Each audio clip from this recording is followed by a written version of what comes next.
We've made it to the end of the series, the last one! Yee! We finally made it to the end of the series, and I couldn't be happier with all my pieces. So yeah, the last one. My number one favorite animals is giraffes. I'm so happy to have come this far with you guys, and I can't wait to start working on my next series. I already have an idea of what it's going to be. With the ones that I've sold or given away, I've donated to the World Wildlife Fund, and I still have some that are up for sale. If you're interested, then check out my Etsy shop. The link is down in the description. And yeah, so this one I will be keeping because giraffes are my favorite animal, and I do want to hang this up in my house, so I will be donating out of my own money to the World Wildlife Fund. So anyway, thank you guys so much for joining me on this whole series. It took like 2 years. But yeah, so let's see the making of this painting and learn a bit about giraffes. Hi everyone! So this is the 10th and final installment of the My Favorite Animals series. For these, I'm doing a piece of artwork for my top 10 favorite animals, starting at number 10. And today is the grand finale, my number one favorite animal, giraffes! So the originals of these are available on my Etsy shop. A link is in the description. And 30% of the costs of the paintings will be donated to the World Wildlife Federation. However, this piece I've decided to keep and hang in our bedroom. So I'll be making a donation on my own. As with all of these pieces though, there will be prints available at my Redbubble, and again, the link is in the description. So let's learn about giraffes. Well, obviously, the first thing most of us think of when we think of giraffes is the iconic long neck. Fully grown, the giraffe's neck can grow up to 6.6 to 7.9 feet. There are a few theories as to why giraffes evolved to have such an enormous neck. Darwin believed that the long neck evolved so that giraffes could reach food high in acacia trees, and so that other competing animals like the kudu, the steenbok, and the impala could not. This certainly has credibility, as giraffes do often eat high in trees and are able to get more leaves from one bite than they would if they had to stick to low-growing plants. However, a study in 2010 on giraffes showed that giraffes with the longest necks had much higher mortality rates, suggesting that maintaining a longer neck requires more nutrients, which puts longer-necked giraffes at risk during a food shortage. Another theory for the long neck is for sexual selection, attracting a mate. One of the aspects that lends credibility to this theory is that male giraffes engage in what's known as necking, which is a form of combat where two male giraffes, competing for the favor of a female, bang their necks together against each other as if in a sword fight. This is backed up by the fact that male giraffes generally have longer and heavier necks than females. The main criticism, of course, of the sexual selection theory for their long necks is that, well, females have long necks too. Some other features of the giraffe include their ossicones, the hairy horns on their heads. The ossicones on males are thicker than those on the females, and they are also balder, caused from frequent necking with other males. Added weight to the head was a necessary evolutionary development to help deliver heavier, even fatal blows when two males spar. Giraffes are also famed for their leopard-like spots all over their body. The archaic English name for the giraffe is the camel leopard, referring to their head, which resembled those of camels, and their leopard-like spots.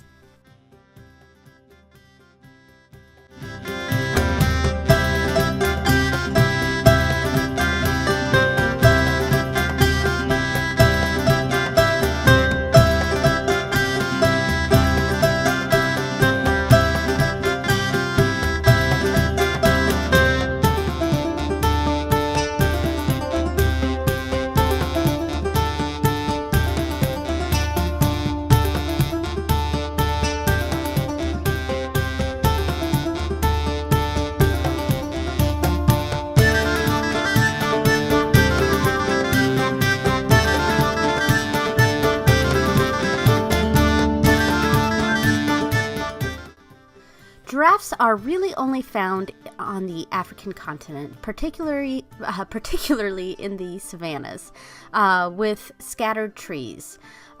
In my painting here, these giraffes happen to be in a cluster of trees. Giraffes roam in open plains and woodlands in the savanna. There are four main species of giraffes: the northern giraffe, the southern giraffe, the reticulated giraffe, and the Maasai giraffe. There are, however, continued genetic studies determining the numbers of species and subspecies, so that number may change. Giraffes are herbivores, which means they only eat plants as their source of nutrients and protein. Their favorite is the acacia tree. Long necks are a great tool for giraffes to reach the buds of the acacia at the very top of the trees. It helps too that they have long tongues to get that extra bit of reach. A group of giraffes is called a tower. Typically, there are about 15 members in a typical tower, led by an adult male, and the others within this tower are females and young males. Male giraffes are called bulls, and female giraffes are called cows. Mating is pretty straightforward. It can occur within a tower or in the wild.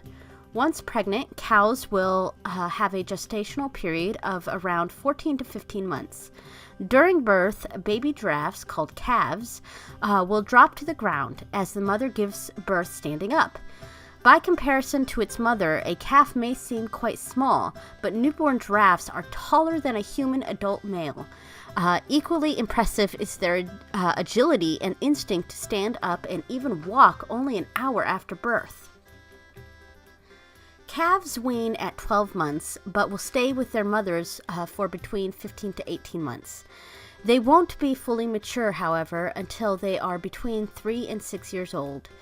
Overall, giraffes live about 10 to 15 years in the wild and 20 to 25 years old in captivity.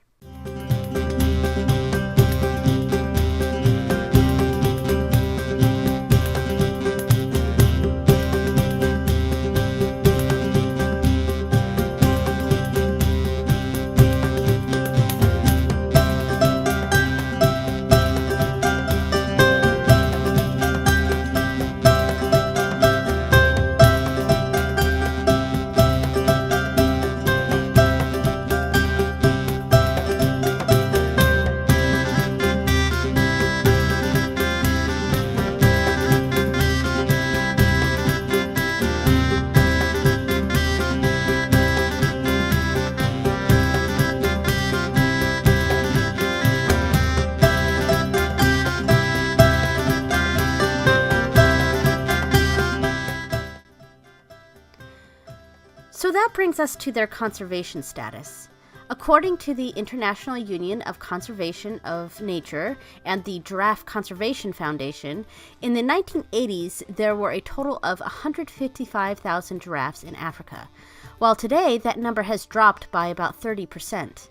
There are some types that are more critically endangered than others.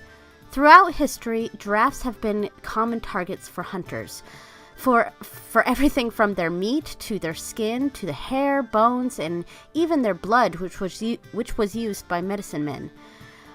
Other causes for the decrease in the giraffe population is due to habitat destruction. The most threatened of all giraffes is the Nubian giraffe, which may have fewer than 250 living. The main form of conservation currently is special private reserves. In Tanzania, the giraffe is its national animal and is protected by law, where unauthorized killing can result in imprisonment. In 2017, the UN-backed Convention of Migratory Species selected giraffes for protection.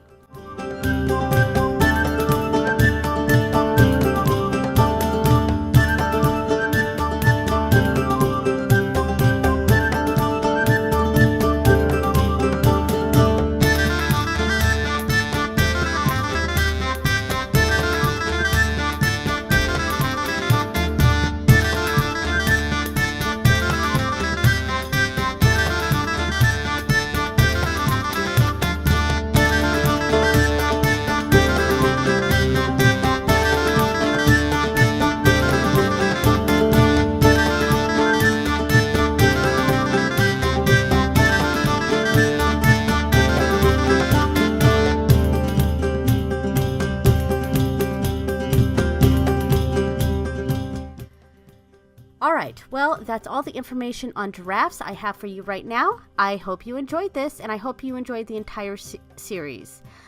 This piece was done with mostly watercolors, but the final touches were done with gouache and colored pencil. The original is not available for purchase, as I will be keeping this one myself and also will be donating to the World Wildlife Fund, but prints are available on my Redbubble. The link is in the description. Anyway, thanks so much for sticking around for this series that spanned nearly 2 years. I'm looking forward to my next series, which I'm pretty sure I've figured out what I'd like to do next. So stay tuned. If you like what you see and you want to see more, click that subscribe button and the bell notification icon. Later, creators. Bye!